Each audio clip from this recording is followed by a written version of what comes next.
തിരുവനന്തപുരം കരമന അഖിൽ കൊലപാതക കേസിൽ മുഴുവൻ പ്രതികളെ റിമാൻഡ് ചെയ്തു.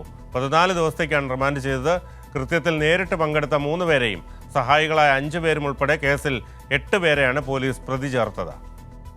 നാടിനെയാകെ ഞെട്ടിച്ച സംഭവമാണ് ഇക്കഴിഞ്ഞ 10-ാം തീയതി തിരുവനന്തപുരം കൈമനത്ത് നടന്നത്.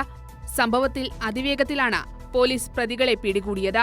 കൊലപാതകത്തിലെ 1-ാം പ്രതി വിനീഷ് രാജ്, 2-ാം പ്രതി അപ്പു എന്ന അഖിൽ, 3-ാം പ്രതി സുമേഷ് എന്നിവർക്കൊപ്പം സഹായികളായ അനീഷ്, കിരൺ കൃഷ്ണ, അരുൺ ബാബു, ഹരിലാൽ, അഭിലാഷ് എന്നിവരെയും പോലീസ് അറസ്റ്റ് ചെയ്തു.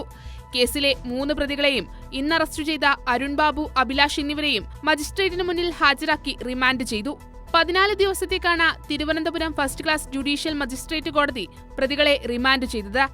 റിമാൻഡ് കാലാവധിക്ക് ശേഷം പ്രതികളെ കസ്റ്റഡിയിൽ വാങ്ങി വിശദമായി ചോദ്യം ചെയ്ത് തെളിവെടുപ്പടക്കമുള്ള കാര്യങ്ങൾ നടത്താനാണ് പോലീസ് തീരുമാനം.